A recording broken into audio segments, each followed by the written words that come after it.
கர்த்தருடைய பரிசுத்த நாமத்துக்கு மகிமையுண்டாவதாக. எல்லாம் நல்லா இருக்கிறீங்களா? இந்த அருமையான காலை வேளையிலே ஆஸ்க் காட் யூடியூப் சேனல் மூலமாக உங்களை சந்திப்பதிலே மிக்க மகிழ்ச்சி அடைகிறேன். கர்த்தருடைய நாமம் மகிமைப்படுவதாக. இன்றைக்கும் நாம் ஒரு சத்தியத்தை அறிந்து கொள்ள போகிறோம். எடுத்துக்கொள்ளலாம். வெளிப்படுத்தின விசேஷம் 2வது அதிகாரம் 4வது வசனம். ஆனாலும் நீ ஆதியிலே கொண்டிருந்த அன்பை விட்டா என்று உன் பேரில் எனக்கு ஒரு குறை உண்டு. ஆம் தேவ பிள்ளைகளே, இந்த வசனம் எல்லாருக்குமே தெரிஞ்சிருக்கும். எபேசு சபையை பார்த்து இயேசு மகாராஜா உயிரோடு எழுந்தவராய் சிங்காசனத்தில் வீற்றிருக்கிறவராய் சொன்ன வார்த்தை இது. நல்லா கவனிச்சு பாருங்க. எபேசு சபைக்கு ஏராளமான நற்கிரிகள் இருக்கிறது. நீங்க 2ஆம் வசனத்தையும் 3ஆம் வசனத்தையும் வீட்டுல வாசிச்சு பாருங்க. எவ்வளவோ பொறுமையா இருந்திருக்கிறார்கள், சகித்திருக்கிறார்கள், பிரயாசப்பட்டு இருக்கிறார்கள். அவர்கள் ஆவிக்குரிய ரீதியாக நிறைய செயல்பட்டு இருக்கிறார்கள். அதெல்லாம் விட ஆண்டவர் எதிர்பார்க்கிற ஒரு காரியம் என்ன தெரியுமா? நீங்கள் ஆதியிலே கொண்டிருந்த அன்பு. தேவனுக்காக நீங்க எதை வேணாலும் செய்யலாம், ஆனா அன்பை மட்டும் நீங்க விட்டுறாதீங்க. ஆண்டவர் நம்ம இடத்துல எதிர்பார்க்கிற மிகப்பெரிய ஒரு காரியம் என்ன தெரியுமா? நீ முழு உள்ளத்தோடும் முழு ஆத்மாவோடும் என்னிடத்தில் அன்பு கூறுகிறாயா என்பதே பிரதான கற்பனையா இருக்கிறது. ஆம் தேவ பிள்ளைகளே, ஆண்டவர் நம்மிடம் பொன்னையோ பொருளையோ உடைமைகளையோ காணிக்கைகளையோ தசம பாகங்களையோ கேட்கிறதே இல்லை. கர்த்தர் கேட்கிற ஒரே ஒரு காரியம், நீ நேரத்தில் அன்பா இருக்கிறாயா? ஆம் தேவ பிள்ளைகளே, நீங்கள் ஆதியிலே இரட்சிக்கப்பட்ட நாளிலே நீங்கள் கொண்டிருந்த அன்பு இப்பொழுது இருக்கிறதா?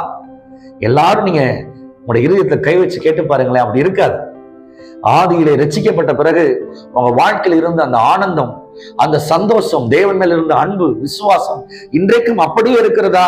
நீங்கள் பாக்கியவான்கள் இல்லையா? நீங்கள் சோதித்து பாருங்கள். வேதவசனம் இப்படி சொல்லுவது. கலாத்தியர் 4வது அதிகாரம் எடுத்துக்கொள்ளலாம்.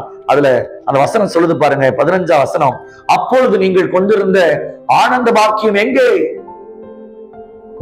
உங்கள் கண்களை பிடுங்க கொடுங்க என்று சொன்னா கூட பிடுங்கி கொடுத்திருப்பீர்களே என்று பவுல் சொல்லுகிறார். கலாத்திய சபை ரட்சிக்கப்பட்ட நாள் எப்படி இருந்துச்சு தெரியுமா?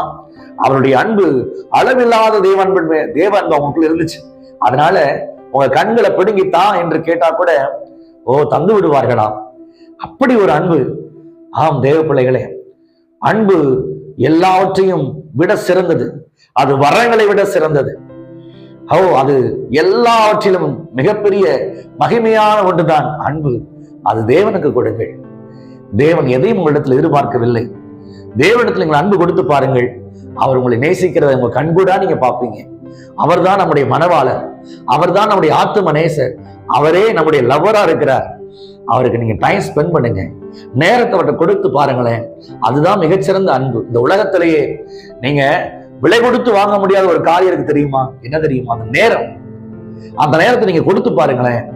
ஆண்டவர் உங்களை ஆசீர்வதிப்பார். பாருங்க, சகை என்பவன் முதலாவது இயேசு கிறிஸ்துவை பார்க்கிறான். அவரிடத்துல கொஞ்ச நேரம் தான் செலவிட்டான். உடனே அவருடைய இருதயம் மாறுகிறது பாருங்க. அவனுடைய ஆஸ்தியில் பாதியை ஏழைக்கு கொடுக்கிறான். ஒரு இடத்துல அநியாயமாய் வாங்கினதை நாளத்தனையா திரும்பி கொடுக்கிறான். என்ன ஆச்சரியம்! 1 மணி நேரமாகிலும் அவருடைய சமூகத்தில் செலவு பண்ணி பாருங்கள். உங்க வாழ்க்கையை மாற்றம் அடையும் பாருங்களேன்.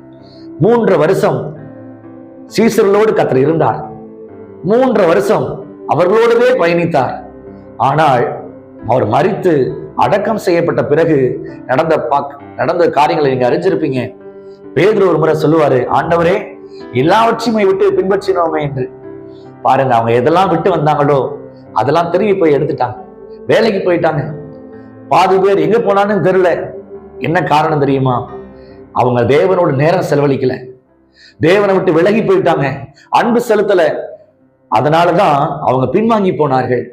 அன்பு தேவ பிள்ளைகள், நீங்க நேரம் செலவு பாருங்க. 1 மணி நேரமாச்சும் செலவு பண்ணுங்க.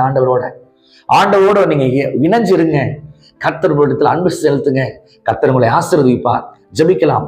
எங்கள் பரிசுத்தம் நிறைந்த பரலோக தகப்பனே, இந்த அருமையான காலை வேளையில கர்த்தருடைய சமூகத்திலிருந்து வந்த வார்த்தைக்காக நன்றி செலுத்துகிறோம்.